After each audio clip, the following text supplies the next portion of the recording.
일화 가족 여러분 안녕하십니까. 이가역 라이브 이가역입니다. 국민의힘 상황이 진퇴양난입니다. 이정현 공천관리위원장이 사실상 되는 일이 없다며 사의를 표하고 연락 두절 상태입니다.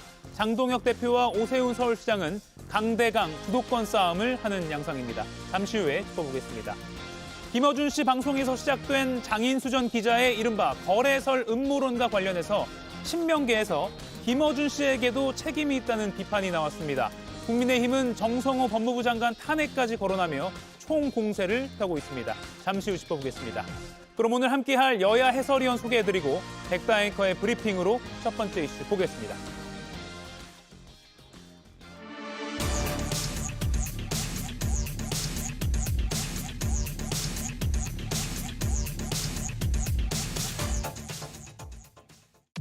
현직 도 지사들 가운데는 당 지지율보다 경쟁력이 낮은데도 아무 고민 없이 다시 나오려고 합니다. 당을 계속 이용하려는 사람은 이번 공천에서 정리되어야 합니다. 한가리를 외친 지 채 한 달도 안 된 오늘 이정현 공천관리위원장이 돌연 사퇴 의사를 밝혔습니다. 공관위원장 사퇴 관련 긴급 회동 이후 국민의힘 투톱을 향해서는 이 질문도 쏟아졌는데요. 어제 오세훈 시장이 인적쇄신이랑 그 혁신 선대위 요구하시면서 공천 미뤘는데 이에 대해서 대통령 생각 좀 여쭙겠습니다. 공천은 공정이 생명이라고 생각합니다. 혁신선대위 구성에 대해서는 혹시 내부에서 논의 따로 하시나요? 저는 따로 얘기 안 했습니다. 공천 등록을 한 번 더 미루면서 혁신선대위를 요구한 오세훈 서울시장. 사실상 장동혁 이선 후퇴 요구는 계속되고 있습니다. 장동혁 대표가 혁신선대위를 안 받으실 거라 그러면 서울의 선거는 그냥 냅두시는 게 나을 것 같아요. 서울은 그냥 우리끼리 치르겠다. 그렇게 차라리. 공관위원장의 돌연 사퇴에 대표를 향한 이선 후퇴 요구까지 지방선거 앞 국민의힘 해결할 과제만 쌓여가고 있습니다. 어제 이 시간에 속보로 전해드린 것처럼 오세훈 서울시장이 한번 연장한 공천 접수 마감 시한에도 불구하고 접수 신청을 하지 않았습니다. 이 여파 때문이었을까요? 이정현 국민의힘 공천관리위원장 오늘 오전에 돌연 사의를 표명했습니다. 지금 휴대폰을 끄고 당 사람들의 연락도 받고 있지 않다. 그러니까 사실상 쉽게 말해서 잠수를 탔다 이렇게 말할 수 있을 것 같습니다. 조정훈 의원의 말 들어보시죠. 다시 모시고 시작하신 그 개혁 공천 잘 마무리해 주셨으면 하는 마음으로 빨리 조기에 수습하려고 좀 노력하고 있습니다. 이정현 위원장은 좀 답변이 있으세요? 이정현 위원장님 지금 그 거취를 지금 찾으려고 백방으로 노력하고 있는데 지금 그런 상태입니다. 연락도 안 받고 계십니다. 말씀드리겠습니다. 하지만 현장 기자들의 취재에 따르면 핸드폰을 꺼놓은 상태다 이렇게 보도가 나오고 있습니다. 송영훈 의원님, 지금 일부러 자신에게 재신임을 요구하는 걸까요? 상황이 어떻다고 지금 판단하고 계세요? 일단 상황을 보면 제가 우리 이가역 라이브 시작하기 전에 광고가 나가는 동안에도 이정현 공관위원장에게 연락을 시도해봤습니다. 여전히 전화기가 꺼져 있습니다. 그런 상황으로 파악이 되고요. 그다음에 오늘 오전 10시 50분경에 여의도에서 목격이 됐다고 하죠. 연합뉴스 기자가 이정현 공관위원장을 맞닥뜨렸다고 합니다. 마스크를 쓰고 있는 차림이었고 질문을 하니까 답변은 이렇다하게 하지 않고 간 것 같아요. 저는 이 지점에 주목을 하는데 이정현 공관위원장이 정말로 공관위 직무를 수행할 생각이 없으면 용산역에서 목격됐을 겁니다. 고향인 전남 곡성으로 가는 전라선 KTX를 타는 용산역에서 목격이 되었어야 할 것인데 여의도에 아직 있다는 이야기는 본인이 공관위원장을 정말로 수행하지 않으려는 것은 아니다. 그러니까 어떤 불만 사항 내지는 본인의 권한에 대한 요구 사항이 있어서 일단 사의 표명이라고 하는 카드를 던진 것이 아닌가 보입니다. 어쨌든 당의 일원으로서 조속하게 이 혼란이 수습되기를 바라는 마음입니다. 이정현 위원장의 초반 모습을 보면 공천 기강 이런 거를 언급하면서 의지를 다지는 모습 저희도 전해드린 바 있습니다. 의혹이 넘쳤던 국민의힘 공관위 첫 회의 당시 상황 잠깐 보시죠. 2월 20일 첫 회의 영상입니다. 보시죠. 공천관리위원회 첫 회의를 시작하겠습니다. 지금 국민의힘은 벼랑 끝에 서 있습니다. 현직 도지사들 가운데는 당 지지율보다 경쟁력이 낮은데도 아무 고민 없이 다시 나오려고 합니다. 당을 계속 이용하려는 사람은 이번 공천에서 정리되어야 합니다. 이번 공천은 누군가의 욕심을 채우는 공천이 아닙니다. 다시 새롭게 시작하기 위한 판가리가 되어야 합니다. 정치 경험이 많다는 이유만으로 앞에 설 시대는 지났습니다. 예, 이번 공천은 욕심을 채우는 공천이 아니다라고 하면서 현직 광역단체장 등을 겨냥한 발언을 한 거다 이런 해석도 났기도 했고요. 야상 점퍼 차림도 화제를 낳았습니다. 조윤선 위원님, 이때부터 뭐 오세훈 시장을 좀 겨냥하는 거 아니야라는 그런 분석이 많이 나왔고 어제 오세훈 서울시장은 접수를 안 했어요. 뭐 이런 여파일까요? 뭐 그렇다고 볼 수가 있겠죠. 이정현 공천관리위원장이 임명되기 전에 장동혁 대표가 무엇이라고 그랬냐면 서울시장 선거와 관련해서 뉴페이스라는 단어를 언급을 했습니다. 그리고 난 다음에 이정현 공관위원장이 임명이 되었고요. 그리고 난 다음에 판갈이라는 단어를 언급을 했어요.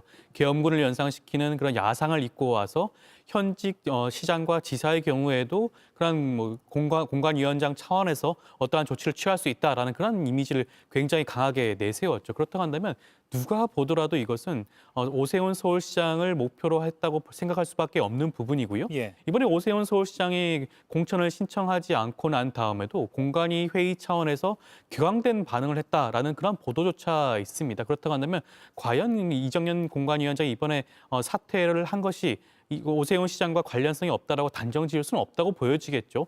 오세훈 시장이 공천 신청을 하지 않은 바로 다음 날 사임을 하지 않았겠습니까? 예. 그렇다고 한다면 처음부터 오세훈 시장을 타겟으로 두고 공관위원장으로서 그런 역할을 수행해 왔는데 그와 같은 것들이 결과적으로 봤을 때는 본인의 뜻대로 움직이지 않다 보니 결국에는 사퇴를 한 것이 아닌가라고 충분히 추론할 수가 있지 않을까 싶습니다. 예, 뒤집어 보면 오세훈 시장이 지금 이 국면을 약간 주도하다 보니까 내가 공천관리위원장인데 뭐 이런 좀 불만이 있는 것 같기도 하고요. 김용 의원님 어떻게 보세요? 그러니까 이정현 공관, 저희가 우선 공관위원장의 정확한 명칭을 알아야 될 것 같습니다. 예. 공관위원장의 정확한 명칭은 공천관리위원장입니다. 즉 관리의 방점을 찍어야 되는데 예. 이정현 공관위원장은 오히려 관리를 하다기보다는 본인의 영향력을 가시하는 모습을 많이 보였습니다. 그동안 보여온 언행 또는 특히 야상이라든지 이런 모습을 봤을 때는 공관위원장보다는 오히려 비대위원장에 가깝지 않았는 모습이 많았었거든요.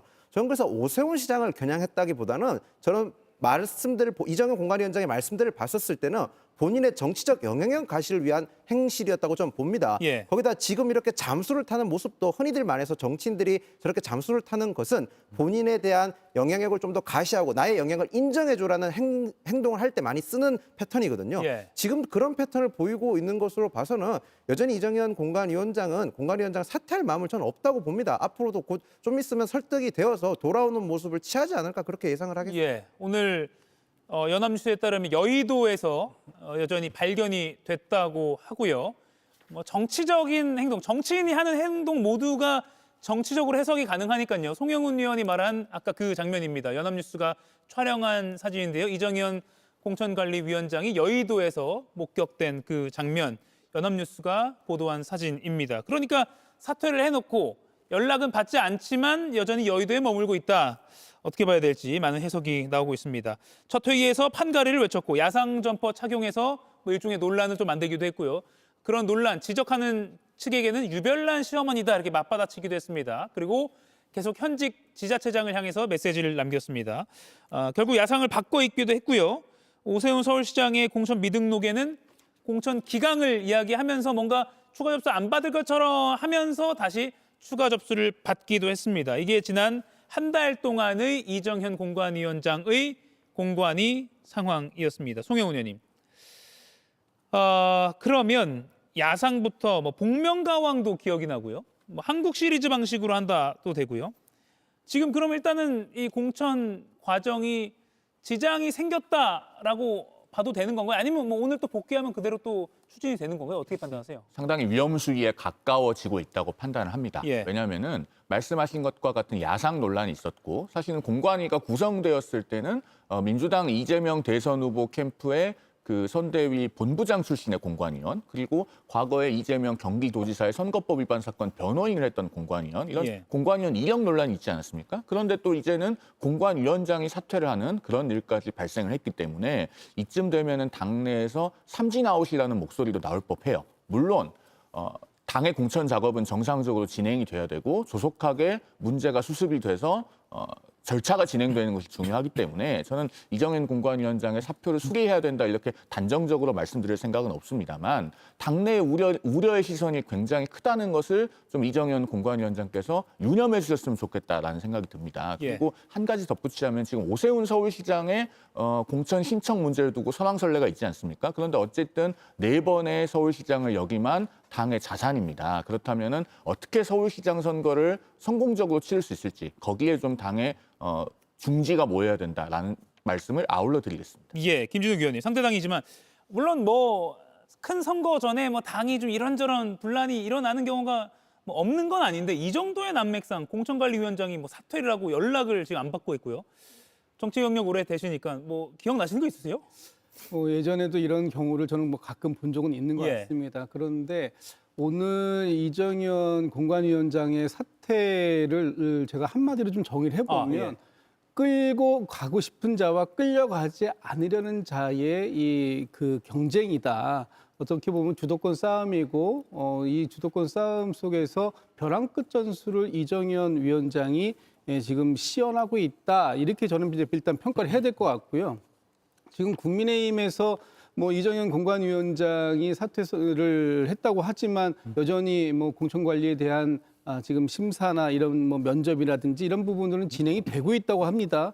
그런데 이정현 위원장이 뭐 공천의 기강을 잡겠다 또는 뭐 이 현역 단체장들을 지역 훈련시키겠다라고 호기롭게 시작한 지금의 이 국민의힘의 공천을 통해서 과연 이번 6.3 지방선거에 대한 흥행을 이뤄낼 수 있겠느냐라고 본다면 이미 그 부분은 물 건너간 게 아니냐 이렇게 평가를 해야 될 것 같고요.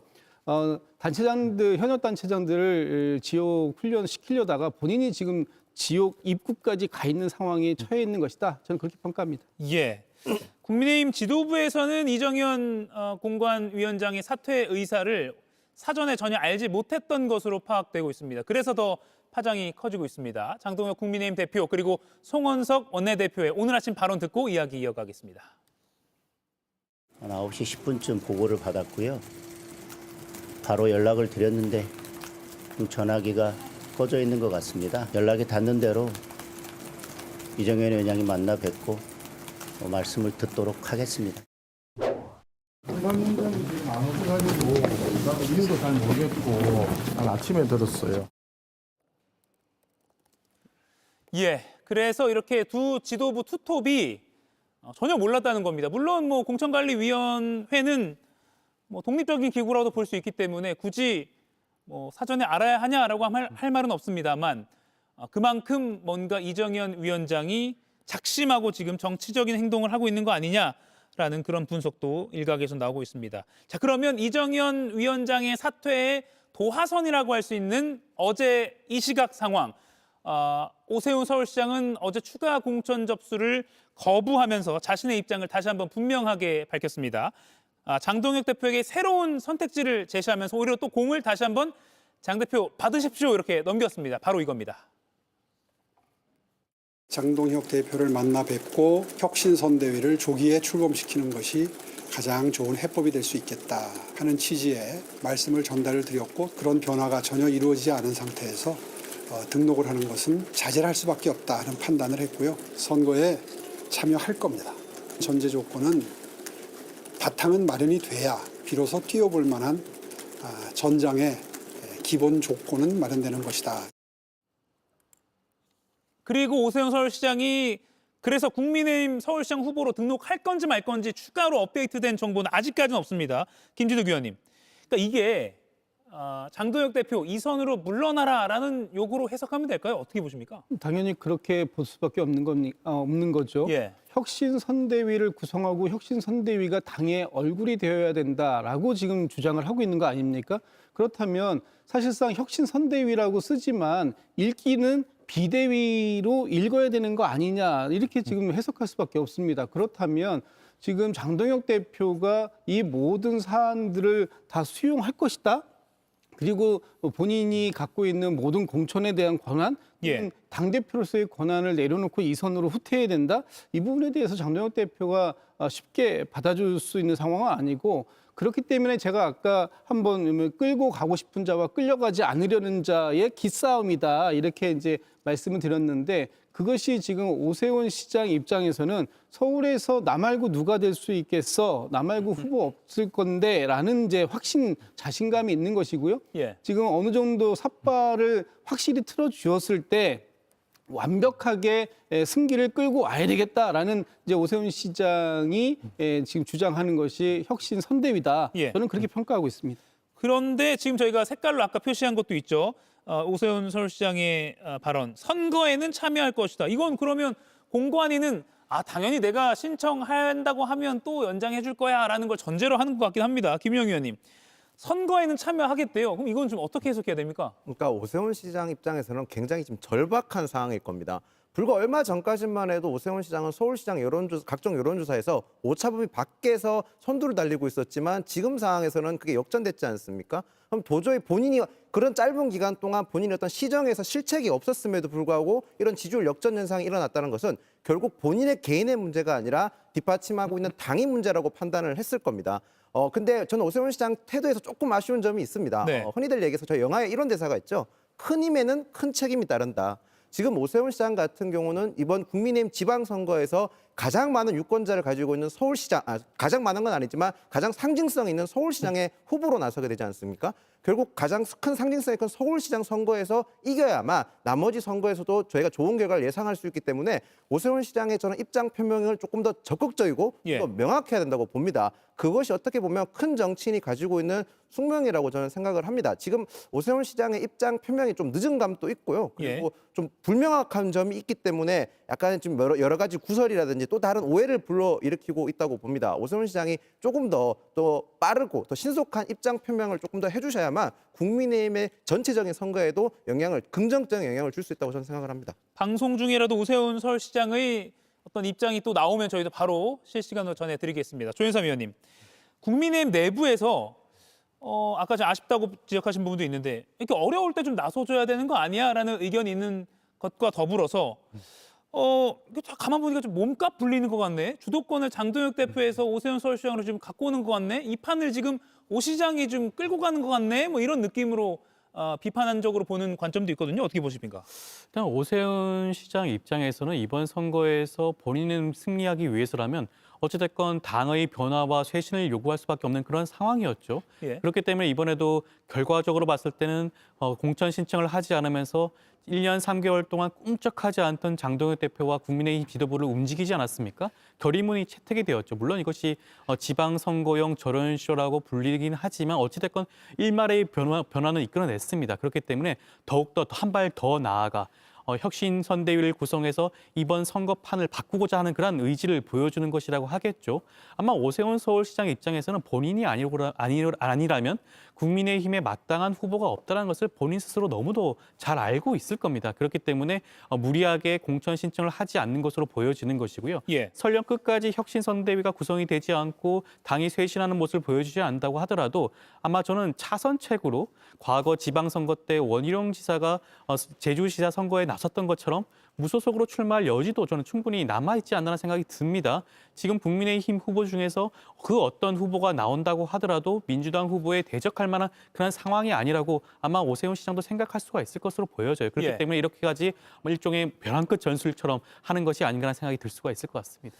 난맥상이 이어지는데 장동혁 대표의 이 발언도 또 하나의 어떤 해석하는 데 있어서 요소를 하나 추가했습니다. 뭐냐면요. 그래픽 띄워주시죠. 오세훈 서울시장이 인적 쇄신, 혁신 선대위 요구했다라고 기자가 물으니까 공천은 공정이 생명이라고 생각한다.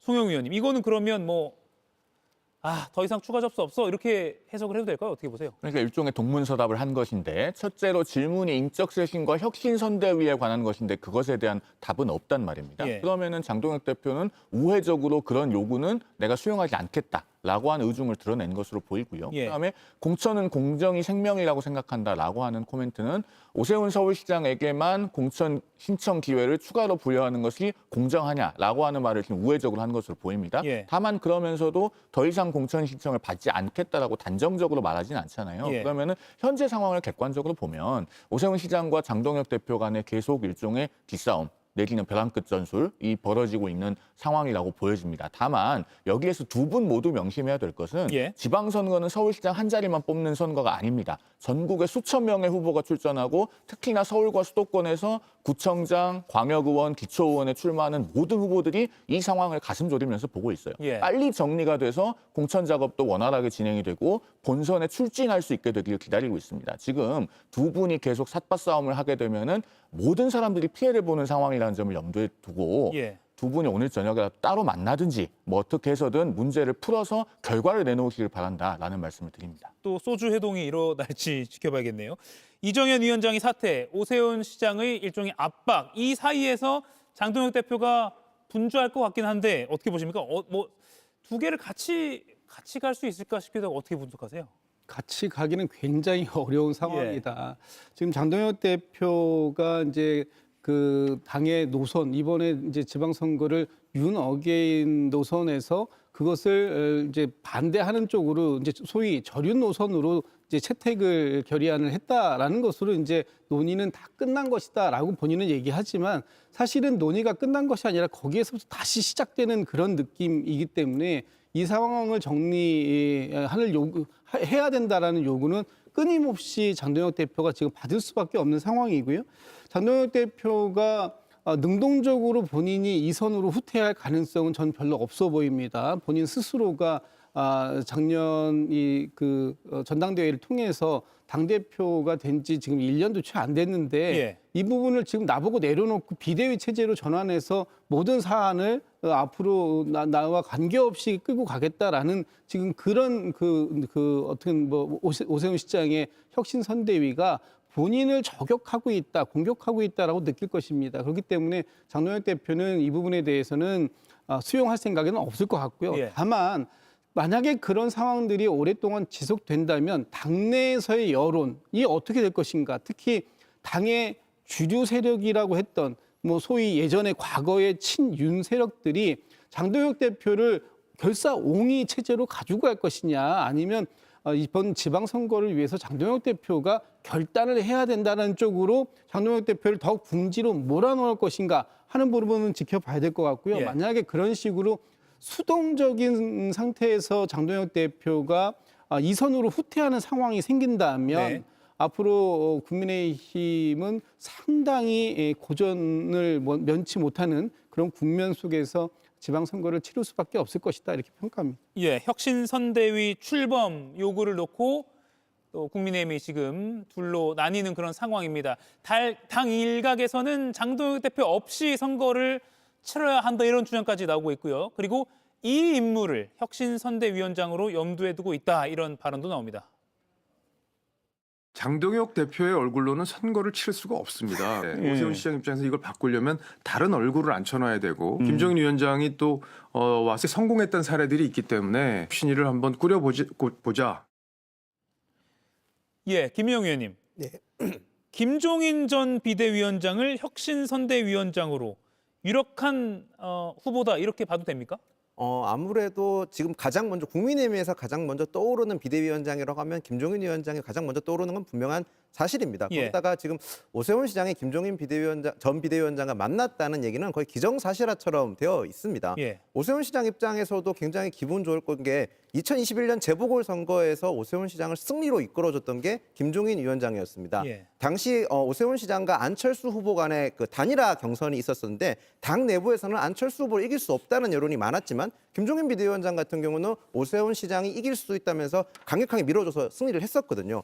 오세훈 시장 개인 입장에서도 김종인 비대위원장이 비대위원장을 온다면 굉장히 큰 힘이 될 수 있으니까 추천을 한 것도 있고요. 더 나아가서 당 전체적인 입장에서도 김종인 비대위원장은 선거에서만큼은 승리의 요정으로 불릴 만큼 불리한 판세를 뒤집었던 경력도 있고 이력이 있습니다. 국민의힘 전체 후보자들 입장에서도 지금 장동혁 대표의 얼굴로는 선거를 치는 게 굉장히 어려운 상황이기 때문에 예. 어떤 변화의 모습이 필요한데 그 변화의 적임자로는 승리 경험이 확실히 있는 김종인 비대위원장을 원하는 목소리도 분명히 가질 거라고 저는 생각을 합니다. 예, 이건 같은 국민의힘 패널께 또 여쭤야 될 것 같아요. 김종인 전 비대위원장, 사실 그러니까 당 밖에서는 또 김종인 이런 말도 나올 법하거든요.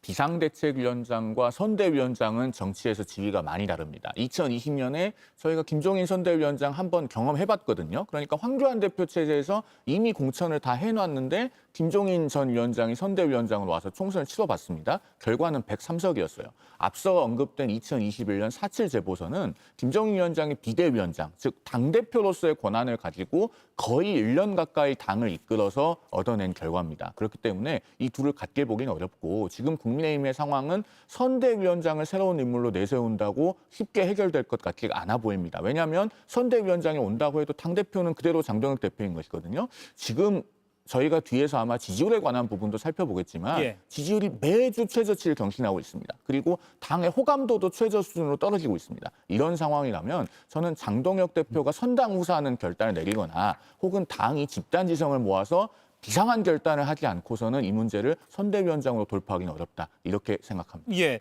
조인선 위원님, 그럼 이렇게 여쭐게요. 지금 이 국면을 오세훈 서울시장이 배수진을 치면서 뭐 결인문도 나오고 뭐 그랬잖아요. 그럼 오 시장이 좀 이기고 있는 그런 국면인가요? 어떻게 판단하세요? 저는 오세훈 시장이 일단 한 차례는 승리하지 않았겠습니까? 예. 말씀하신 것처럼 결과적으로는 공천을 신청하지 않으면서 결의문을 이끌어냈습니다. 그렇다고 한다면 혁신 선대위까지 끌어낼 수가 있다는 그런 기대와 자신감이 있을 수도 있어요. 현재로서도 지금 오세훈 시장이 출마하지 않는다고 한다면 서울시장 선거는 굉장히 어렵게 진행이 될 수밖에 없겠죠. 사실상 별다른 그런 대책이 없는 상황이기도 합니다. 그렇기 때문에 아마 장동혁 대표를 포함한 국민의힘 지도부가 결과적으로 오세훈 시장의 손을 들어줄 수밖에 없지 않나라는 기대를 하고 있는 것으로 보여지죠. 그렇다고 한다면 현재까지로 봤을 때는 오세훈 시장의 전략이 들어맞고 있다라는 생각이 들 수는 있는데요. 글쎄 저는 근데 장동혁 대표가 과연 그러한 선택을 할까 싶습니다. 예. 결과적으로 봤을 때는 지금까지 장동혁 대표의 그런 여러 가지 그런 행동을 봤을 때는 과연 이번 지방선거 승리에 대한 의지와 기대가 있는 것인가라는 생각을 지울 수가 없거든요. 그렇다고 한다면 오세훈 시장을 포기한 한이 있더라도 본인 스스로 혁신선대위를 꾸리고 본인이 2선으로 물러나는 그런 선택을 할까? 그런 측면을 살펴보게 되면 결과적으로 오세훈 시장의 바람과는 다른 결론이 나올 가능성도 있지 않을까 싶습니다. 예. 이제 더 이상 새롭지 않은 그래프일 것 같기도 합니다. 시청자 여러분께는요. 끝없는 내홍을 달리고 있는 이 국민의힘. 오늘도 어김없이 장동혁 호는 출범 후 최악의 성적표를 받아야 했습니다. 보여주시죠. 네, 오늘 발표된 한국갤럽 여론조사입니다. 정당 지지도 더불어민주당 47%, 그리고 국민의힘 20% 이렇게 나왔습니다. 김영 의원님, 국민의힘 지지율이 20%, 전 연령에서 지지율이 뒤처졌다고 합니다. 어제 여론조사도 그렇고 그 이전에 뭐 다른 기관에서 한 거지만 계속 바닥을 향하는 민심인데 상황 어떻게 보십니까? 심각한 상황인 거죠. 선거를 앞두고 있으면 지지층은 그러니까 당원들이라든지 국민의힘 지지층은 결집해야 되기 때문에 지지율 자체는 상승하는 곡선을 그리는 게 당연한 겁니다. 그런데 지금 그 상승을 전혀 못하고 있는 상황이 굉장히 심각한 거고 이번 갤럽 여론조사에서 겨우 저희는 대구 경북에서만 이겼습니다. 그런데 그 대구 경북에서 이긴 여론조사도 좀 자세히 볼 필요가 있는 게 예. 지금 최근에 대구 경북에서는 후보자들, 그러니까 강력단체장 후보들이 여론조사를 적극적으로 받아달라고 지금 문자를 많이 돌리고 있습니다. 네. 그런 영향도 있었을 거고요. 더 나아가서 갤럽 같은 경우는 대구 경북을 묶어서 여론조사를 돌립니다. 어제 있었던 MBS 조사, 즉 대구 경북이 처음으로 민주당에게 졌는 여론조사를 보면 대구와 경북을 나눠서 조사를 했습니다. 상대적으로 경북은 보수세가 더 강한데 대구와 경북을 나눠서 여론조사를 돌렸더니 대구 경북을 합쳐서 보니 민주당에게 저희가 졌습니다. 예. 이 말인즉슨 대구 경북에서조차도 민주당에게 생각보다 세부적으로 여론조사 돌리면 저희가 질 수 있다는 징표거든요. 지금 국민의힘 지지율 자체가 정말 심각한 상황인데 더 심각한 것은 현재 지도부가 그 심각성을 인지 못하고 있는 상황인 것 같습니다. 예. 지도부가 ARS 여론조사 아니면 월요일 있는 여론조사만 믿겠다 이런 식의 태도는 빨리 버리고 지금 본인들이 무엇을 잘못하고 있는지 되돌아볼 시간이라고 저는 말씀을 드리겠습니다. 예, 김진욱 의원님. 장동혁 대표로서는 더 이상은 좀 무시할 수 없는 그런 지지율 국면인 것 같아요.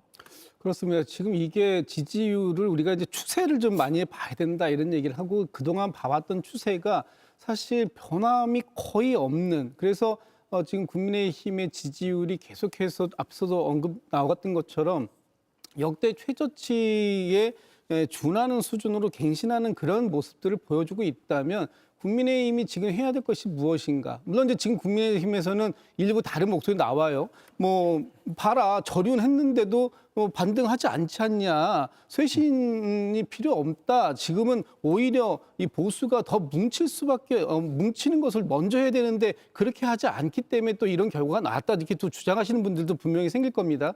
그럼에도 불구하고 지금 어제 대구 영북의 MBS 여론조사가 의미하는 것처럼 지난번에 28대 28로 동률이었는데 그것도 사실은 되게 위험하다 그랬지 않습니까? 대구 경북이 뭡니까? 보수의 심장이라고 하는 지역이라고 얘기했는데 그 지역에서 이번 주에는 29대 25로 역전이 되었다. 그럼 앞으로 나올 상황은 분명하다라는 것이고, 특히 요번에 나온 조사가 의미 있는 것은요. 저게 월요일부터 수요일까지 조사한 결과입니다. 그런데 국민의힘이 월요일 날 의원총회를 통해서 결의안을 채택했어요. 저륜하겠다라는 것을 채택했는데 그럼에도 불구하고 지금 지지율이 오히려 더 곤두박질을 쳤다라고 하는 것은 국민의힘이 국민 눈높이에 맞는 전면적인 쇄신이 부족하다. 이런 부분들을 의미하는 것이고요. 그런 부분들에 대해서 오세훈 시장이 아마 그 여론을 정확하게 캐치하고 지금 당의 선대위를 혁신적으로 하지 않으면 이번 지방선거는 불가능하다, 이기기 어렵다, 이렇게 이제 주장한 것이다. 저는 그렇게 보는데 국민의힘에서 이 결과에 대해서 어느 정도의 경각심을 가지고 위기의식을 느낄지 모르겠습니다만 지금도 이제 지방선거까지 한 80여일 조금 더 남지 않았습니까? 앞으로 공천 끝나고 뭐 이런 상황들이 정리되는 과정들 속에서 국민의힘의 어떤 쇄신 이런 데까지 나아가기는 상당히 어렵지 않을까라는 것이 제 개인적인 전망입니다. 예, 뭐 우린 리얼미터만 믿어 뭐 이런 말도 많이 나왔었는데 오늘은 최근에는 좀 국민의힘 내부에서 그런 말 또는 뭐 조사 방식 때문에 이런 말이 좀 잦아들고 이 수치를 조금씩 진지하게 좀 받아들이는 그런 분위기도 좀 보이는 것 같고요. 한번 좀 지켜봐야 될 것 같습니다. 시간이 많이 지났네요. 두 번째 이슈로 넘어가겠습니다. 백다 앵커의 브리핑 보고 이야기 더 나눠보겠습니다. 유튜브 김어준의 뉴스공장에 출연해 고위 관계자가 공소 취소를 해줘라며 검찰과 거래를 시도했다는 주장을 한 장인수 씨에 대해 고발할 예정입니다. 공소 취소 거래설 음모론에 강경 대응으로 맞선 민주당. 오늘 아침 최고위원 회의 또 한 번 단호한 목소리가 나왔습니다. 정말 말도 안 되는 공소 취소 거래 음모론에 대해선 강력하고 단호하게 대처하겠습니다. 검찰 개혁을 방해하고 폭세 무면하는 어둠의 세력은 이재명 정부에 대한민국에서 결코 공존할 수 없음을. 급기야 일부 의원들은 섭외가 와도 출연하지 않겠다는 입장을 밝혔는데요. 아마 출연자가 많이 좀 감소하지 않을까 이렇게 생각을 하고요. 저는 개인적으로는 출연하지 않은 지는 꽤 오래된 것 같습니다. 민주당 내부에서는 방송 진행자 김어준 씨를 향한 책임론도 분출되고 있습니다. 예, 한병도 민주당 원내대표 말 보면 혹세무민, 어둠의 세력 이런 단어가 등장했습니다. 아주 강한 어조로 비판했다고 볼 수 있겠네요. 김진욱 의원님, 민주당이 정청래 대표 예고대로 강력 대응 차원에서 장인수 전 MBC 기자에 대해서 고발을 결정했습니다. 그러면 수습 국면이다 이렇게 봐도 될까요? 이제 뭐 사실상 이제 뭐 당에서 할 수 있는 건 없는 것 같고요. 어차피 이제 고발 조치가 되면 이제 사법적 측면에서 이 문제가 다루어질 테니까요.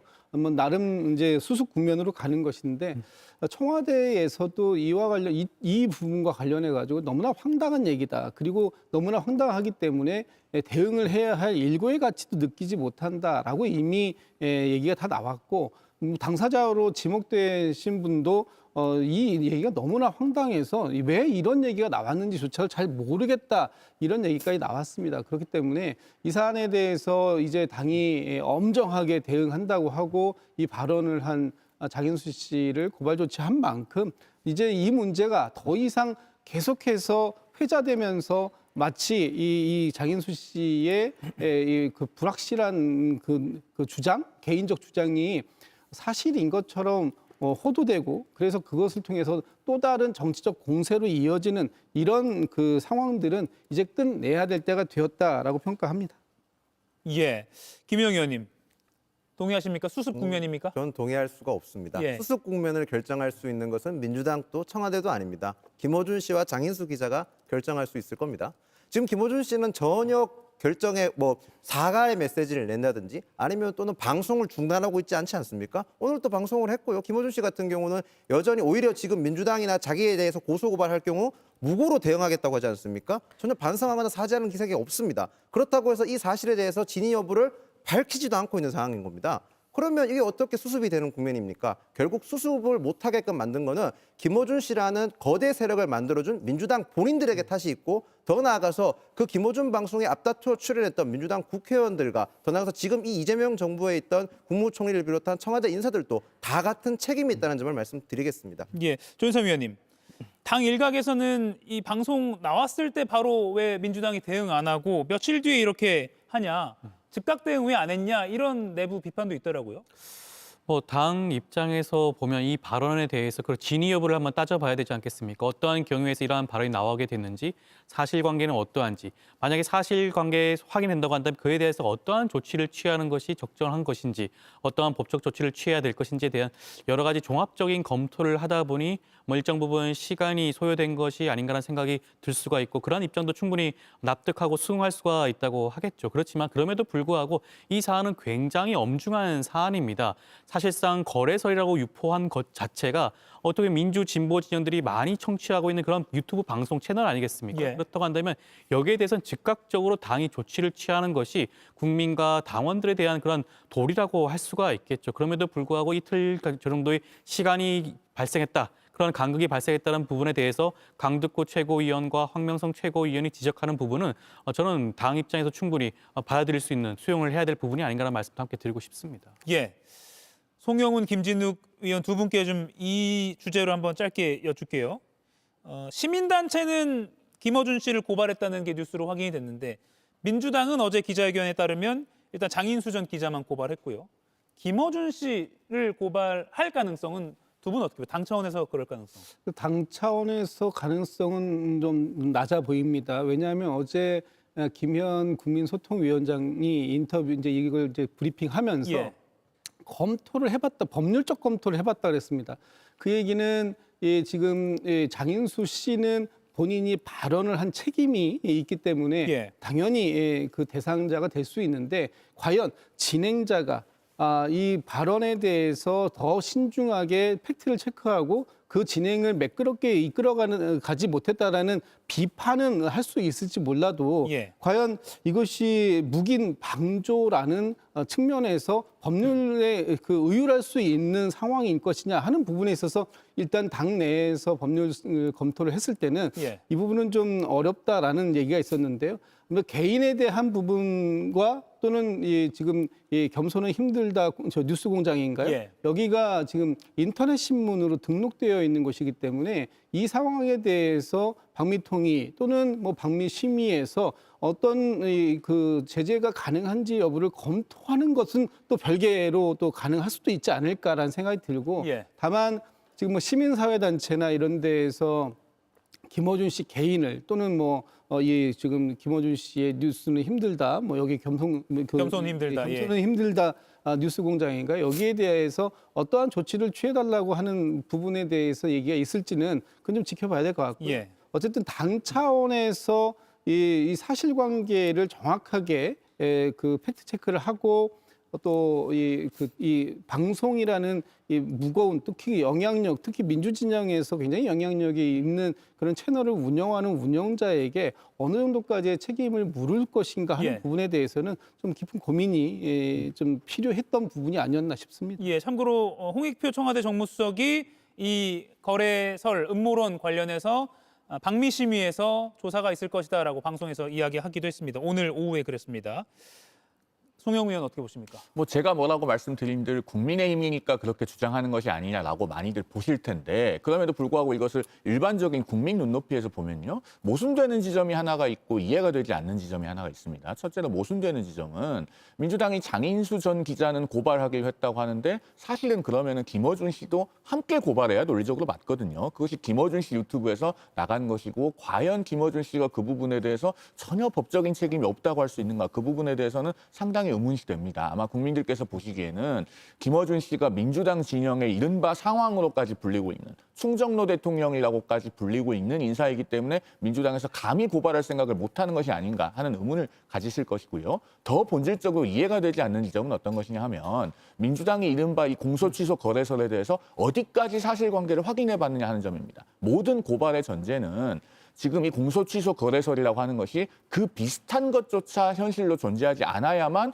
허위사실 역시 명예훼손이 성립하는 것이거든요. 그러면은 민주당은 이 정권의 핵심 관계자들 그리고 고위 검사들에게 어디까지 사실관계를 확인해보고 그런 것이 전혀 없었다라고 단정하고 고발을 진행할 수 있는지가 의문입니다. 이 부분에 대해서 정확하게 밝히려면 사실은 특검을 해야 됩니다. 특검을 해서 그런 공소취소 거래설이 만약에 없다는 것이 밝혀지면 특검이 장인수 전 기자를 기소하겠죠. 그렇게 해서 아주 엄중하게 처벌받고 재판도 중계되게 할 수 있을 겁니다. 왜 민주당이 그런 방식을 택하지 않는가? 여기에 대해서 저는 묻고 싶습니다. 예, 한정의 민주당 정책위 의장 김어준 씨에 대한 고발 가능성에 대해서 이렇게 말하기도 했습니다.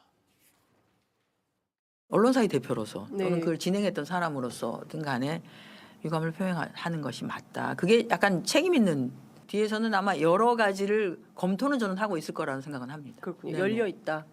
그렇지 않을까요, 당연히. 예, 조윤선 위원님. 지금 한정의 정책위 의장 말대로 가능성이 열려 있는 겁니까? 지금 상황 어떤 겁니까? 저는 충분히 가능성이 있다는 생각이 듭니다. 물론 지금 김어준 씨가 직접적으로 관계되어 있는지에 대한 여부가 확인이 되지 않는 부분도 있죠. 그렇지만 그것은 제3자가 확인할 수 없는 부분입니다. 일단 수사가 진행이 되어야지만이 방송 상황에서 사전에 이와 관련된 내용을 취재를 했는지, 논의를 했는지, 방송 여부에 대해서 결정을 했는지가 확인이 되겠죠. 그렇다고 한다면 저는 추후에 이 부분을 함께 검토를 해서 형사 고발 조치가 나올 가능성도 저는 충분히 있다고 보여지는 것이고요.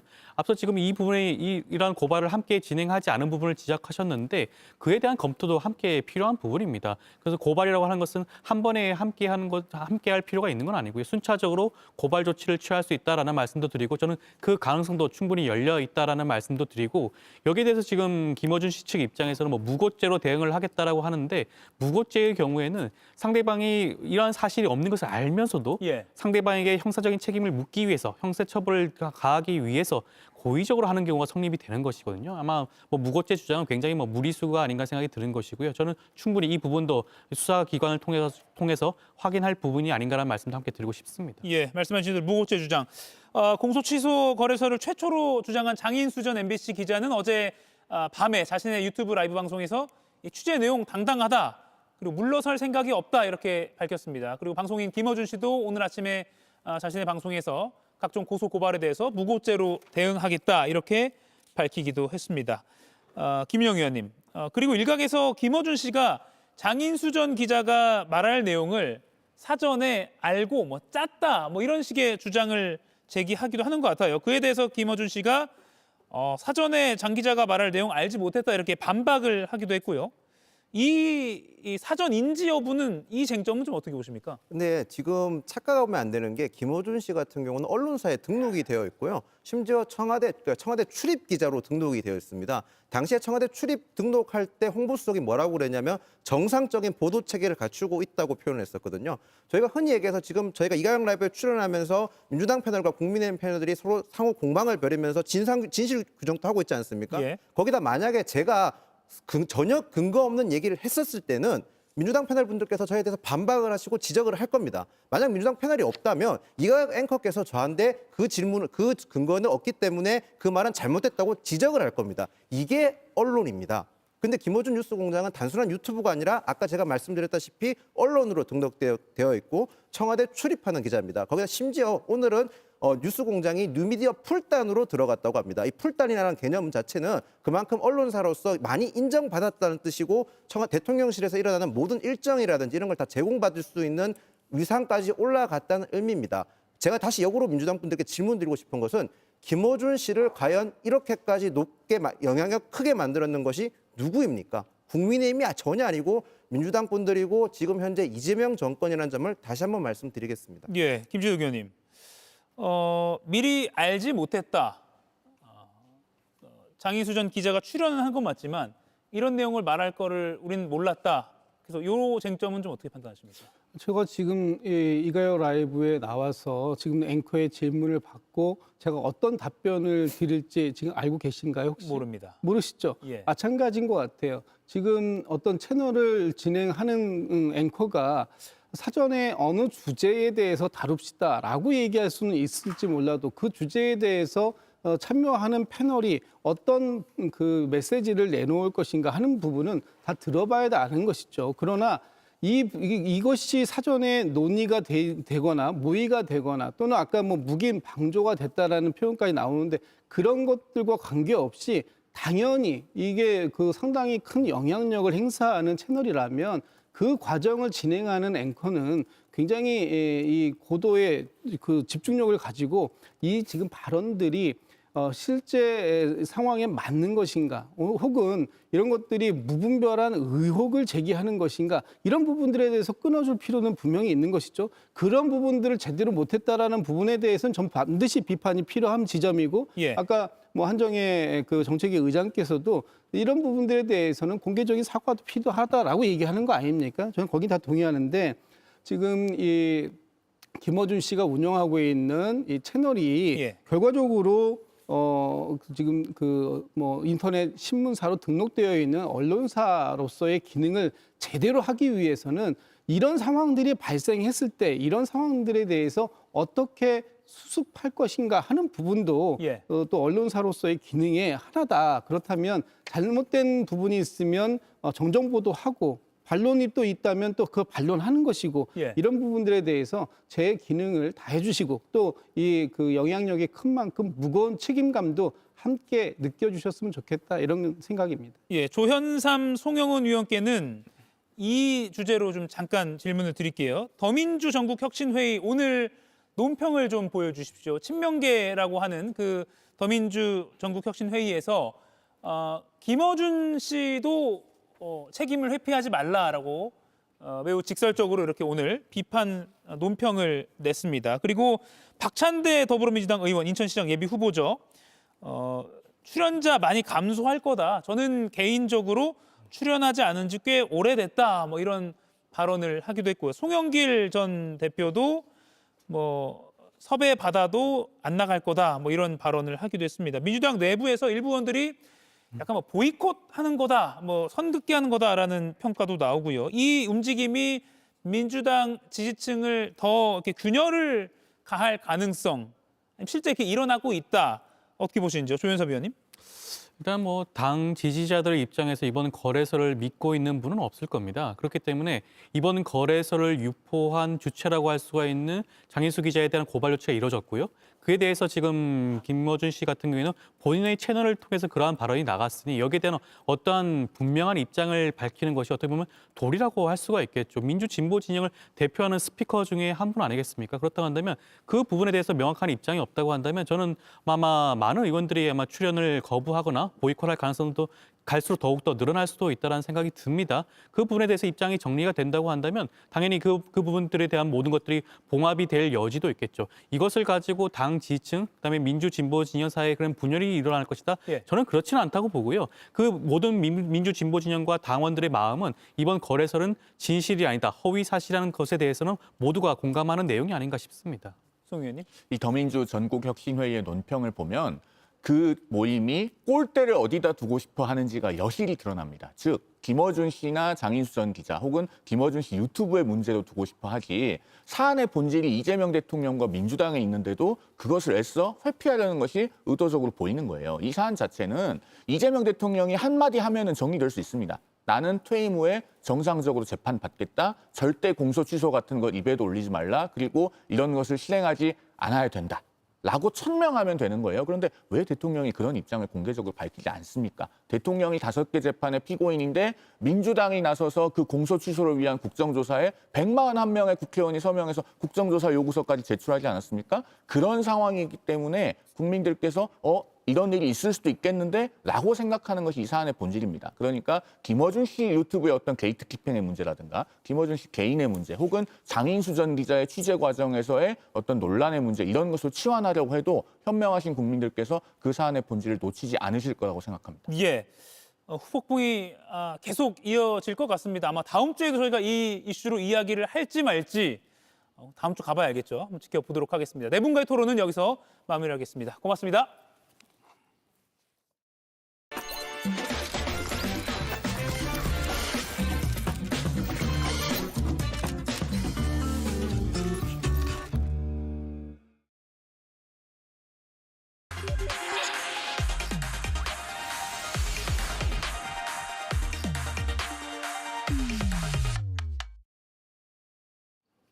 금요일 맞수토론 전용기 더불어민주당 원내소통수석 부대표 윤희석 전 국민의힘 선임 대변인 두 분과 함께합니다. 어서 오십시오. 안녕하세요. 네, 첫 번째 주제는 백다 앵커 브리핑으로 먼저 보시겠습니다. 현재 선관위 기준으로 확정된 곳만 5곳. 바로 6.3 지방선거와 함께 치러질 국회의원 재보궐선거 이야기입니다. 그리고 이 지역도 추가될 예정인데요. 바로 부산 북구갑이죠. 꼭 이겨주시기 바랍니다. 고맙습니다. 네, 더불어민주당 6.3 지방선거에 명운이 걸려 있습니다. 부산을 꼭 이겨야. 열심히 하도록 하겠습니다. 열심히 해주세요. 고맙습니다.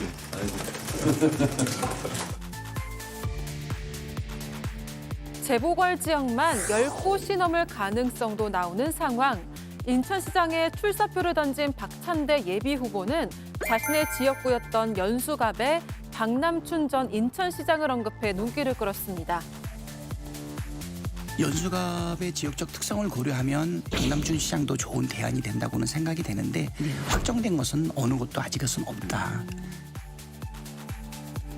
점점 판이 커지는 재보궐선거. 송영길, 한동훈, 조국 등 굵직한 이름들도 함께 거론되고 있습니다. 예, 3월 13일 오늘 기준으로 선관위에 이 재보궐선거가 확정된 곳은 인천 계양을, 경기 평택을, 충남 아산을, 전북 군산 김제 부안갑, 경기 안산갑까지 총 5곳입니다. 여기에 박찬대 전재수 민주당 의원의 지자체장 출마로 인천 연수갑, 부산 북구갑까지 총 7곳에서 재보궐선거가 확실시됩니다. 좀 더 커질 수도 있을 것 같고요. 지금 어느 지역이 더 추가가 될 가능성이 큰 거죠? 일단 이제 대구 경북 통합 문제가 있긴 하지만 이제 대구 출신 국회의원이 뭐 대구시장 후보가 된다거나 뭐 그렇게 되면은 가능성이 또 있겠죠. 그쪽 지역에. 일단 그 정도 보고 또 경기도도 민주당의 예를 들어 추미애 의원이 경기도지사 후보가 되면 거기도 또 빌 가능성이 있겠죠. 그래서 최대한 10곳 정도까지 뭐 늘어날 것이다 해서 뭐 정말로 미니 총선급이 될 것이다 이런 관측이 나오고 있습니다. 이 와중에 조영기 의원님, 박찬대 의원이 의미심장한 발언을 했습니다. 뭐라고 했냐면 연수갑에 적합하다고 꼽은 인물이 박남춘 전 인천시장 언급을 했어요. 송영길 전 대표가 가는 거 아니야? 뭐 이런 말도 나왔었는데 박남춘이라는 이름을 거론했습니다. 어떻게 보십니까? 아직까지 뭐 확정은 난 것은 아니지만 인천이라고 하는 특성 그리고 연수갑 같은 경우에는 박찬대 의원이 밝히기로도 지금까지 민주당 의원으로서 당선된 사람은 박찬대 한 사람밖에 없었거든요. 그러니까 그것은 보수세가 강한 지역으로 꼽힌다는 겁니다. 그렇기 때문에 인천을 잘 알고 있는 사람 중에 한 명이 나왔으면 좋겠다라는 이야기를 과거 인터뷰에서도 밝힌 바 있고요. 그로 인해서 박남춘 전 인천시장을 거론한 것 같습니다. 그러나 박찬대 의원이 말씀하신 것처럼 박남춘 전 시장도 인천을 전체 잘 알고 있지만 송영길 대표도 인천시장을 역임했기 때문에 아직까지 결정난 것은 없다라고 이야기한 것으로 알 수 있습니다. 박남춘 전 인천시장이 이제 불출마를 선언했잖아요. 그럼 약간 뭔가 사전에 교통정리 전에 이런 발언을 할 것으로 뭔가 이미 얘기가 됐을까요? 어떻게 보십니까? 그렇죠. 송영길 전 의원은 인천시장 한 지 오래됐고 다시 인천시장 뭐 도전할 리가 없는 상태인데 박남춘 전 시장은 직전에 시장을 했으니까 다시 도전할 여지가 있었죠. 근데 이제 박찬대 의원이 인천시장 나가야 되니까 아마 두 분 사이에서는 내가 인천시장 안 나갈 테니까 대신 당신 지역구를 나한테 주는 것이 어떻겠냐 뭐 이런 정도 얘기가 있지 않았을까요? 예. 그렇기 때문에 박찬대 의원도 뭐 핑계처럼 들리지만 뭐 시정을 잘 안다, 이 지역을 잘 안다 이렇게 얘기했겠지만 박찬대 의원 입장에서 이 박남춘 의원을 조금 더 두둔하는 입장을 낼 수밖에 없는 거고 그렇기 예. 때문에 민주당의 이 인천, 계양, 뭐 연수갑 이 두 지역을 둘러싼 논란이 계속 이어지는 거죠. 어쨌든 송영길 전 의원이 갑자기 이제 무죄 확정 판결을 받는 바람에 갑작스러운 이런 당황스러운 상황을 맞게 된 것 같은데 예. 정리가 잘 안 되는 것 같아서 더 지켜봐야 되는 상황이다. 뭐 이 정도로 제가 말씀드리겠습니다. 예, 지금 계양을 저희 지금 지도에도 표시했는데 이재명 대통령의 과거 지역구 김남준 전 청와대 대변인과 송영길 전 민주당 대표 교통 정리가 좀 빨리 될 수도 있을 것 같다고 생각했는데 아직도 안 됐어요. 빨리 해야 됩니다. 예. 사실 교통 정리를 먼저 했어야 될 지역이기도 한데 예. 정리가 안 됐기 때문에 이런 논란들이 커지는 것 같습니다. 기본적으로 박남춘 인천 전 시장은 예. 출마에 대한 입장을 지금까지 이야기하지 않은 것으로 확인을 했는데 김남준 청와대 대변인이나 이제 송영길 대표 같은 경우에는 거듭 인천에서 출마하겠다. 그리고 이재명 대통령의 지역구였던 계양에서 출마하겠다라고 이야기를 하고 있거든요. 둘 다 민주당 입장으로서 놓치기 아까운 인재입니다. 예. 왜냐하면 만약에 김남준 대변인을 공천하지 않겠다라고 한다면 마치 정청래 지도부는 이재명 대통령과의 선을 긋는 듯한 모양새가 되는 것이고 송영길 대표를 공천하지 않겠다라고 이야기한다는 것도 과거 계양이라는 지역구를 이재명 대통령에게 양보하고 본인은 야인의 길을 걸었던 송영길 대표에 대한 또 신뢰가 될 수 있거든요. 예. 그렇기 때문에 이 계양을 둘러싼 그리고 송영길 대표와 김남준 대변인에 대한 그 정리는 하루빨리 이루어져야 될 것으로 보고 있습니다. 예, 여러 번 여러 방송에서 이게 나오는 것 같은데 어떻게 정리될 걸로 그냥 예측하세요? 편하게 말씀해 주시면. 민주당 잘하는 거 있잖아요. 경선하시면 됩니다. 경선으로 해결 보시면은 한쪽이 경선에 뭐 예를 들어 응하지 않는다 예. 이런 명분이 없을 테니까 뭐 룰 잘 조정하셔서 경선을 통해서 결정하시는 게 제일 낫지 않을까. 이 정도까지 끌었으면요. 예, 정리 안 되는 거예요, 제가 볼 때는. 그렇군요. 그러니까 지난 방송에서 제가 말씀을 드렸는데요. 예. 송영길 대표는 계양에서 떠나지 않겠다라고 하는 입장을 고수하고 있지만 저는 당 지도부에서 삼고초려라도 해서 송영길 대표를 설득해야 된다고 봅니다. 이렇게 단순히 경선만 시킨다고 해가지고 두 분이 정리가 될 것 같지는 않고 오히려 그 경선 결정이 정청래 지도부를 흔들 수 있는 또 하나의 요건이 되기 때문에 지금이라도 송영길 대표를 찾아가서 삼고초려하고 정리하는 것이 이번 재보궐선거를 준비하는 지도부의 마음이 되지 않을까 싶습니다. 예, 삼고초려를 많이 하네요. 지금 장동혁 지도부도 이정현 공관위원장을 연락을 좀 계속하고 있다고 하고요. 부산으로 좀 시선을 돌려보겠습니다. 전재수 의원이 부산시장 예비후보 등록을 오늘 했습니다. 정청래 대표가 어제 전 의원을 만나서 당에 명운이 걸렸다 이렇게 출마를 격려하기도 했다고 합니다. 그만큼 승리 가능성도 높다고 좀 꼽히기도 하고 또 부산을 다시 탈환하는 것 의미가 크다고 보니까 그렇겠죠? 부산의 민심의 바로미터가 전국 선거라고 저희는 보고 있습니다. 기본적으로 부산은 보수세가 굉장히 강한 곳이기도 하고 박형준 시장이 현역으로 있기 때문에 그것을 탈환하는 것은 사실상 전국 선거의 승패를 좌우한다고 해도 무방한 지역이기 때문인데요. 그렇기 때문에 전재수 의원이 과거 장관 시절에 실제로 해수부 이전에 대한 내용들을 굉장히 강력히 밀고 오지 않았습니까? 예. 충분히 부산 시민들께 인정을 받을 수 있는 후보라고 생각을 하기 때문에 부산에서의 승리가 전국에서의 승리다. 반드시 이겨야 된다라고 하는 이야기들을 정청래 대표가 하고 있는 것으로 보고 있습니다. 예, 의혹이란 꼬리표가 계속 달려 있는데도 불구하고 굉장히 지역사회에서는 제 구체적인 수치는 말씀 안 드리겠습니다만 강자로 지금 통하고 있는 거잖아요.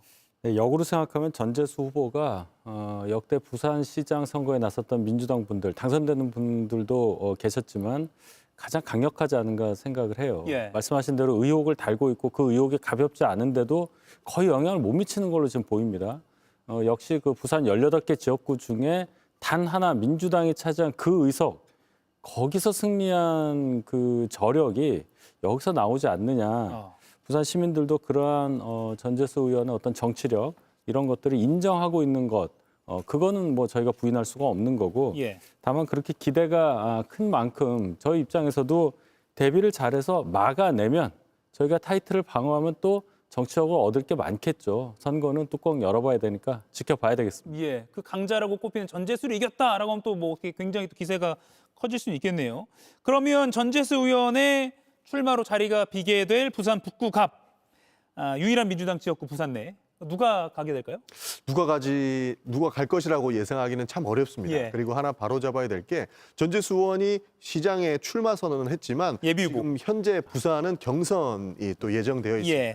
지금 막강한 후보들이 또 존재하기 때문에 이것이 보궐선거 지역으로 될 것이다라고 하는 예상 정도는 할 수 있지만 아직까지 확정은 아니라는 지점이고요. 그렇기 때문에 더욱더 누가 출마할 것이다라고 예상하기에는 굉장히 어려운 시점입니다. 왜 웃으셨어요? 뉴스 진행이 안 되잖아요. 예, 알겠습니다. 사실 그 다음 질문은 이거였거든요. 빈다고 가정하고 전재수 후보가 최종 후보가 된다고 생각하고 구포시장 방문했던 그 장면을 저희가 겹쳐 보지 않을 수가 없는데 한동훈 전 국민의힘 대표와 뭐 또 고향이 부산인 조국혁신당 대표 두 사람의 매치가 부산에서 이뤄질 가능성 언론에서도 이런 거 좋아하잖아요. 어떻게 보십니까? 저는 조국 대표의 결심에 따라서 그런 빅매치가 성사되냐 마느냐가 결정된다고 생각합니다.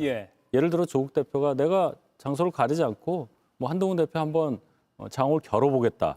그럼 이제 장소는 부산이 될 것이고 그렇게 되면 한동훈 대표가 마다할 리가 없어요. 저는 그렇게 보거든요.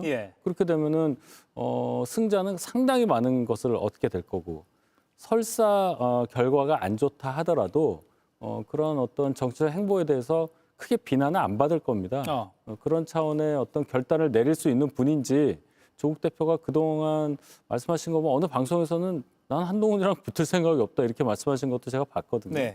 어떻게 생각하실지 뭐 당 차원에서 잘 상의하실 텐데 어쨌든 민주당과 어떤 조율이 필요한 부분이니까 그건 또 민주당에서 또 정리를 잘 하셔야 되겠죠. 일단 저희는 무공천은 염두에 두고 있지 않은 상황입니다. 기본적으로 정청래 지도부가 과거에도 밝혔다시피 전 지역에 공천을 하겠다라고 이야기를 했고 그것에 힘입어서 사실 조국 대표도 이준석 모델을 언급한 적이 있거든요. 그렇기 때문에 민주당에서의 공천은 웬만하면 다 이루어질 것이기 때문에 더욱더 조국 대표가 저는 부산에 나갈 것이라고는 생각하지 않습니다. 그리고 한동훈 후보와 말싸움의 수위들을 보면 만약에 둘이 같은 지역구에서 경쟁을 하게 됐을 때에는 눈살을 찌푸릴 수 있을 만한 네거티브 경쟁으로도 흘러갈 수 있기 때문에 아마 조국혁신당이나 민주당에서도 그 둘의 이런 경쟁을 한 지역에서 이루기에는 굉장히 부담이 있어서 오히려 저희 입장에서도 말릴 것 같은 느낌입니다. 글쎄요, 말로 싸움이 될까 싶습니다. 예, 알겠습니다. 지금 두 분도 굉장히 치열해졌는데 아무튼 뭐 지금 가정을 전제로 좀 두 분께 평론을 부탁드리고 있습니다. 하나만 더 가정 부탁드릴게요. 만약에 한동훈 전 대표가 부산에 출마한다. 그럼 장해찬 현 국민의힘 여의도 연구원 부원장을 국민의힘이 이른바 자객 공천할 가능성 어떻게 보십니까? 이게 참 저희 당사적이라서 좀 말씀드리기 곤란한데 장해찬 씨가 자객의 자격이 있을까 싶어요. 제가 그 개인을 제가 공격하는 건 아니고 파기환송심을 26일 앞두고 있거든요. 그런 어떤 본인 개인적인 사법적 위험이 있고 그동안에 본인이 뭐 방송이나 다른 여러 곳에서 말했던 뭐 발언의 수위라든지 이런 것들이 부산 지역에서 다시 한번 평가를 받을 만한 그런 정치적 역량을 갖고 있다고 판단이 되겠느냐. 거기서부터 이제 스스로 생각해 봐야 될 것 같고 당에서도 그걸 다 알 겁니다. 그냥 언론에서 이렇게 떠오르는 인물이 부산 출신이고 또 부산에서 한번 출마했던 사람이니까 이렇게 얘기하는 것 같은데 저는 그것보다 예를 들어서 이제 전재수 의원이 후보가 확정 안 돼서 아직 모른다고 하지만 후보 확정될 경우에 만약에 한동훈 전 대표 같은 경우는 무소속이니까 언제든지 출마 선언을 할 거 아니에요. 하게 되면 아마 제가 볼 땐 그 재보궐선거가 확정된 즉시 할 것 같은데 한동훈 전 대표가 먼저 활동하고 있는 상태에서 예를 들어 부산에서 예를 드는 겁니다. 당이 이제 뒤늦게 시일이 좀 걸려서 공천 작업을 해야 될 텐데 그럴 수 있을까를 저는 생각을 해봐요. 어떻게 보면은 부산 지역에서 딱 하나 민주당이 점유하고 있는 의석을 가지고 오겠다는 건데 거기서 먼저 그리고 또 경쟁력도 높은 것이라고 이제 인정이 되는 상태에서 활동을 하고 있는데 당에서 마치 무슨 재를 뿌리는 것처럼 공천을 하겠느냐. 거기에 대한 정무적 판단도 분명히 하게 될 가능성이 있기 때문에 지금으로서 뭐 당에서 공천한다 안 한다 거기까지 저는 생각이 잘 안 되네요. 상대당이니까 좀 예. 부담 없이 예측을 좀 해주시죠. 편하게 말씀드리면 예. 실제 한동훈 대표가 가장 부담스러워하는 후보가 아마 장해찬 후보가 될 겁니다. 조금 전에 말싸움이 되겠느냐 하고 말씀 주셔서 말씀을 하나만 드리면 한동훈 대표가 말 잘하죠. 그러나 허점은 분명히 존재하고 제가 느꼈을 때는 굉장히 좀 말 장난 기술이 좀 강력하게 작용을 한다라는 느낌 많이 받았거든요. 근데 장해찬 후보 같은 경우에도 한동훈 대표를 공격할 때 보면 그런 핵심들을 잘 짚어내기 때문에 오히려 한동훈 대표가 굉장히 많이 부담을 느낀다라는 예. 생각을 가져왔었습니다. 그런 측면에서 실제 한동훈 대표가 부담스러워할 것 같고 조금만 더 나가면 장동혁 대표가 정말로 한동훈 대표를 마음에 들지 않아 한다면 예. 자객 공천 가능성도 충분히 있다라고 저는 평가합니다. 예, 매우 부담 없이 예측을 해주셨습니다. 아까 장해찬 후보라고 하셨는데 그건 저희가 전제한 거기 때문에 예. 가정한 거기 때문에 장해찬 현재는 여의도연구원 부원장입니다. 한번 언론에서 이런 거 좀 붙이기 좋아해서 한번 스토리를 좀 만들어봤습니다. 그리고 안산갑 양문석 이제 전 의원이네요. 사기 대출 혐의로 유죄가 확정돼서 의원직을 상실했습니다. 민주당에서는 안산이다 보니까 김남국 전 의원 뭐 출마 거론도 보도가 벌써 나오더라고요. 어떻게 보십니까? 실제로 청와대에서 비서관을 하고 있을 때부터 안산 출마 거론이 지속적으로 있었습니다. 그게 시장이냐 국회의원이냐라는 이야기가 있었고 예. 실제 과거 지역구가 또 안산입니다. 그렇기 때문에 김남국 의원이 거론되고 있는 것이고요.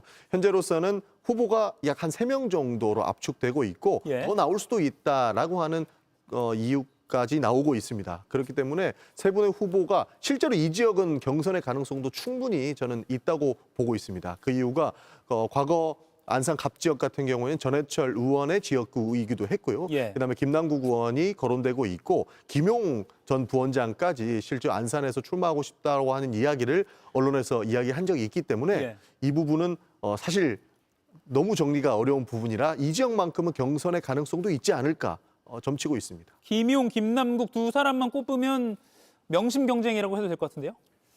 근데 저는 참 그 민주당에서 물론 뭐 많은 분들이 나오니까 뭐 곤혹스러울 수도 있는데 예. 본인 스스로 좀 돌아보고 나와야 되는 거 아닙니까? 김용 씨는 지금 아직 뭐 대법 확정 판결 안 나왔지만 좀 보석 상태 아니에요?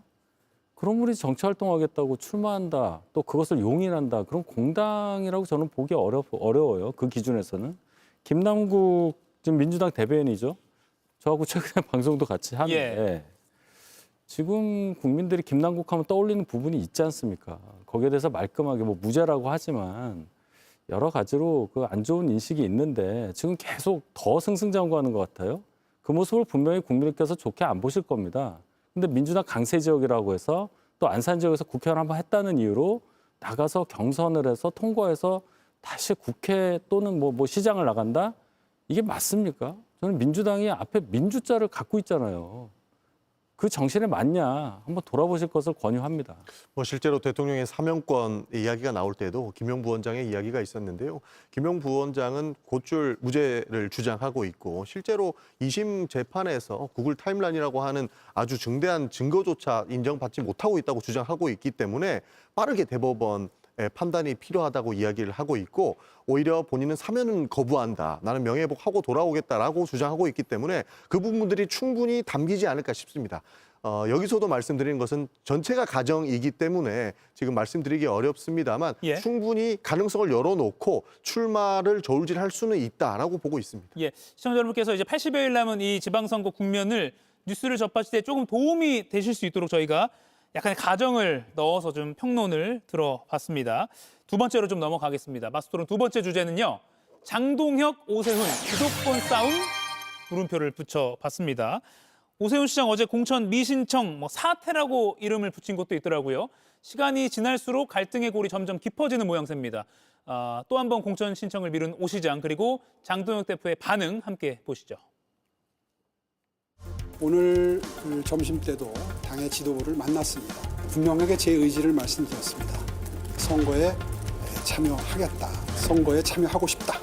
뭐 한 가지라도 변화 조짐이 있어야 참여를 할 수 있지 않겠느냐. 어제 오세훈 시장의 인적쇄신이랑 혁신 선대위 요구하시면서 공천 이런 공천은 공정이 생명이라고 생각합니다. 예, 지금도 어떻게 보면 주도권 싸움으로 볼 수 있는 양상이 진행 중이라고 봐도 될 것 같습니다. 여기에 물론 이정현 공관위원장의 이른바 잠수가 지금 또 변수로 작용하고 있는데 유희석 위원님, 혁신선대위 질문을 받은 장동혁 대표가 공천은 공정이 생명이라고 생각한다라고 답을 했어요. 공정을 거론했습니다. 동문서답이라고 말씀들을 하시는데 저는 그렇게는 안 봐요. 이거는 두 단계를 넘어간 답변이라고 봅니다. 일단 쇄신 그리고 두 번째 혁신선대 둘 다 거절하고 세 번째 질문을 가정해서 답변을 했다고 생각을 해요. 굉장히 센 말이잖아요. 자, 공천은 공정이 생명이다. 그 얘기는 접수 기한 넘어갔으니까 안 받겠다 이렇게밖에 해석이 안 됩니다. 지금 이 국면에서는 오세훈 시장과 장동혁 대표가 지금까지 보여줬던 정치적인 다툼을 본다면 두 분 사이가 이렇게 원활한 건 아니지 않습니까? 그런데 이런 결정적인 질문에 답변을 저렇게 당대표가 했다면 앞으로 오세훈 시장을 정말 이 당의 공천 테두리 안에 놓고 고려할 수 있을지에 대한 것부터 벌써 의심이 되기 때문에 굉장히 또 당이 더 어려운 상황으로 몰려가는 것이 아닌가 걱정이 됩니다. 결의문을 이끌어낸 게 오세훈 시장의 이제 일종의 배수진이었고요. 그게 잘 먹혔다 해서 여기까지 왔는데 오늘 장동혁 대표가 공정을 이야기하면서 오 시장 뭐 그만해 이제 좀 약간 이런 메시지로 해석이 되거든요. 실제로 저는 그런 메시지라고 읽히고 있습니다. 왜냐하면 장동혁 대표 입장에서는 굉장히 부담스러울 거예요. 지금 이 싸움은 오세훈 시장은 잃을 게 없는 싸움이라고 저는 평가합니다. 왜냐하면 지금 이렇게 장동혁 대표와 함께하는 지지 그룹들은 민주당을 뽑을 수 있는 사람들은 아니거든요. 그러나 장동혁 지도부가 분명히 극우 코인을 타고 있기 때문에 중도 표심에는 영향이 없을 것이고 장동혁 대표가 각을 세우면서 중도 표심을 안고 민주당을 뽑지 않을 이런 보수 지지자들도 본인은 결국에 선거전으로 들어가면 안 올 수 있기 때문에 지금의 이 갈등은 잃을 게 없는 싸움이고 만약에 서울시장 선거에서 떨어진다 하더라도 장동혁 때문에 졌다, 장동혁 때문에 문제가 있었다라고 핑계댈 수 있는 여지가 남아있기 때문에 오세훈 시장 입장에서는 잃을 게 없는 권력 싸움이라서 장동혁 대표가 지금 부담을 느끼고 있다. 저는 그렇게 평가하고 있습니다. 그러면 오세훈 시장이 국민의힘 서울시장 후보로 등록을 할 거라고는 보십니까? 실제로 할 거라고는 봅니다. 유희석 대변인 어떻게 보세요? 일단 공천 작업이 돼야 저희 당 후보로 이제 등록을 하게 될 텐데 일단 그 단계가 지금 2개 남은 거잖아요. 국민의힘으로 출마하느냐, 출마를 못하느냐 이제 2개밖에 안 남은 거예요. 왜냐하면 무소속 후보에게는 그거는 생각해 본 적이 없다고 했으니까. 그러면 이제 공천 과정을 어떻게 더 끌고 갈 거냐. 이정현 공관위원장이 지금 연락이 안 되는 상태. 그럼 공관위가 어떻게 운영될지에 대해서 불투명하고 오세훈 시장이 정치적 명운을 걸고 내건 어떤 조건절에 대해서 장동혁 대표의 대답이 저렇게 나왔다. 그러면은 저희가 지금 예상할 수 있는 것은 오세훈 시장이 출마를 못할 가능성도 충분히 상정을 해봐야 되는 거잖아요. 여기서부터는 이제 정치적인 어떤 결단들이 필요할 텐데 적어도 확실한 것은 지금 이 상태로 장동혁 브랜드로 선거 치르기 어렵다고 하는 이 명제에는 많은 저희 당 구성원들이 동의를 하고 있다. 그래서 어떤 식으로든 장동혁 대표는 변화할 수밖에 없다. 그러면 그 변화하는 지점 어느 중간에서 오세훈 시장과 장동혁 대표가 타협을 이뤄서 아마 공천 작업이 진행된다. 요 정도까지는 예상해 볼 수 있겠습니다. 실제로 오세훈 시장은 잃을 게 없다라고 평가하는 이유가 만약에 국민의힘이 서울시장 공천을 못해요. 그러면 누구 책임이겠습니까? 단 한 사람도 빼지 않고 장동혁 지도부가 관리 못해서 서울시장 후보를 내지 못했다라고 이야기를 할 겁니다. 그렇기 때문에 결국 급한 쪽은 장동혁 대표가 될 것이고 오세훈 시장은 지금 장동혁 대표와의 권력 싸움에 잃을 것이 없다라고 하는 것에 뒷받침이 된다는 겁니다. 이런 사례가 있었나? 서울시장 자리를 두고 이렇게까지 뭔가 글쎄요. 이정현 공천관리위원장은 직접적으로는 안 했습니다만 오세훈 시장이 어제 미등록 때문에 뭐 이렇게 좀 잠수를 탄 것 같기도 하고요. 모르겠습니다. 이런 상황을 언제 있었나 기억이 안 날 정도인데 김재섭 국민의힘 의원이 장동혁 혁신선대위 안 받겠다면 서울 선거 내버려두라. 우리끼리 치를 것. 이렇게 오늘 아침 라디오에서 꽤 강하게 발언하기도 했습니다. 그러니까 서울시장 후보뿐만 아니라 서울시, 수도권 여러 후보들이 장동혁 대표, 장동혁 지도부가 유세 무대에 오르는 걸 좀 꺼릴 것 같네요. 그런 전례가 있어요. 8년 전 지방선거 때 당시 홍준표 대표가 유세에 참여하는 것을 다들 뭐 기피하고 뭐 일정도 안 가르쳐주고 그런 경우가 분명히 있었거든요. 예. 이번에도 그런 상황이 연출될 것이라고 재현될 것이라고 어느 정도는 예상을 하고 또 여러 후보들 중에 일부는 뭐 한동훈 전 대표와 같이 뭔가를 하겠다 이런 것들도 있단 말이에요. 예. 왜 그러냐? 한동훈 전 대표가 당에서 제명은 됐지만 더 표를 얻기 위해서는 한동훈 대표를 지지하는 사람들의 표가 필요하다고 후보들은 느낀단 말이에요. 예. 본인이 한동훈 전 대표의 노선과 뭐 같은 생각을 갖고 있냐는 여부를 떠나서 표가 급한 후보 입장에서는 그런 선택도 할 수 있다는 겁니다. 그러면 표가 가장 급한 사람 입장에서 장도혁 대표가 유세에 참여하는 것이 맞냐. 거기에 대한 판단을 분명히 다 할 수 있기 때문에 김재섭 의원이 서울 선거에 아예 장도혁 대표가 뭐 오지 말아라 뭐 이 얘기 아니겠습니까? 예. 이거는 당대표로서 대단히 무겁게 받아들여야 할 일이고 뭐 정치 생명을 떠나서 어떤 길이 옳은 길인가 여기에 대한 근본적인 물음에 답을 스스로 해봐야 하는 상황까지 왔다. 저는 그렇게 봅니다. 한 40초 남았는데 민주당 입장에서는 표정 관리를 잘 하셔야 될 것 같아요. 네. 예, 뭐 장동혁 대표가 엑스맨이다 이런 말도 나오잖아요. 지금 이렇게만 해라 이렇게 그런 상황인가 어떻게 보세요? 뭐 실제로 이렇게만 해라라고 말씀하시는 분도 계신 것 같은데요. 지금 국민의힘에서 너무 무리를 하게 되면 국민들이 정치권에 대한 시각 자체가 어두워지기 때문에 민주당 입장에서도 도움이 안 되는 지경에 이르렀습니다. 그렇기 때문에 저희도 장동혁 지도부에게 제발 정신 좀 차리십시오라고 이야기하고 있는 수준이다라는 말씀 드리겠습니다. 그 정도까지 알겠습니다. 두 분과의 토론은 여기서 마무리하도록 하겠습니다. 고맙습니다.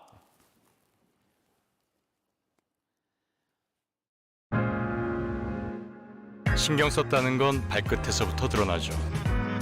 상대방을 위해 그리고 또 나를 위해 편안함 위에 쌓아 올린 격식. 편안함을 갖추다. 스케쳐스 USA. 프로바이오틱스 어떻게 고르지? 이름? 후기? 그래서 제대로인지 확신해? 확신은 균주번호 확인으로부터. 너의 프로바이오틱스에는 균주번호가 있니? 코웨이 페스타 반할 거예요. 반값. 반값. 반값. 모두 반값이 되니까. 1년에 딱 한 번. 모두가 반할 역대급 혜택. 코웨이 페스타. 프리미엄 바나나 해발 500m 고당도 고향량 긴 광합성 박힌 재배기가 170년 노하우. 이 모든 걸 라벨 하나로 설명할게요. 돌 스위티오. 바나나는 라벨로 말한다. 돌 스위티오. 지난 10일 장인수 씨가 유튜브 방송에 출연해 주장한 내용은 이겁니다. 정부 고위 관계자가 고위 검사들 다수에게 내 말이 곧 대통령의 뜻이다. 공소 취소해줘라. 이런 메시지를 전달했다는 것. 장 씨는 스스로 중요한 것, 단독 보도라는 전제를 달았습니다. 그리고 검찰 입장에서는 당연히 이 메시지를 정부가 거래하고 싶어 하는 것이라 생각했을 것이라는 해석까지 덧붙였습니다. 이른바 검찰개혁 공소 취소 거래 음모론의 탄생입니다. 김어준 씨는 오늘 방송에서 장 씨가 방송에서 어떤 주장을 할지 사전에 알지 못했다고 밝혔습니다. 사실 사전 인지 여부는 이 논의에서 중요하지 않습니다. 다만 당시 해당 주장이 나온 코너가 이런 식으로 마무리된 건 되짚어볼 만합니다. 장인수 기자가 뭔가 큰 취재를 했네 지금 보니까. 우리 장인수 기자가 특종을 했기 때문에 이것도 이제 후속 보도들이 있을 것 같은데 전화 잘 받으세요. 기자들이 전화하겠지. 근거가 제시되지 않은 음모론 수준 주장에 큰 취재, 특종이라는 이름표를 붙여준 셈입니다. 구독자 227만 명, 실시간 시청자 수십만 명, 그의 영향력에 비춰보면 무책임한 발언입니다. 만약 상대 진영에서 이런 식의 음모론이 나왔다면 어떤 비판이 나왔을지 오늘 한 컷이었습니다. 잇몸병 2000만 시대. 많은 분들이 이가탄을 믿고 선택해 주셨습니다. 붓고 시리고 피나는 잇몸병엔 이가탄. 오래오래 건강하게. 우리 곁엔 언제나 이가탄. 3월 화이트데이 젤러브리티 너즈가 온다. 뭉쳐봐. 상큼 톡톡 달콤 쫄깃하게. 감각을 깨워봐. 너즈.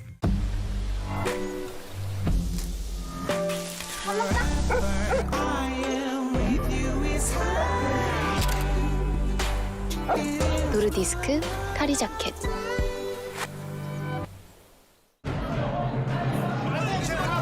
맘스터치랑 도전 한번 하러 왔습니다. 58년 중식대가요 스페셜 터치. 사과 한번 치자고. 푸덕주 셰프 컬렉션 맘스터치. 바로 이어지는 JTBC 뉴스룸 예고해드립니다. 석유 최고 가격제 시행 첫날입니다. 주유소 휘발유 값이 하루 만에 30원대의 하락폭을 보였습니다. 뉴스룸에서 자세히 전해드리겠습니다. 이가역 라이브 오늘 순서는 여기까지입니다. 저는 다음 주 월요일 오후 5시에 다시 뵙겠습니다. 일하가족 여러분 고맙습니다.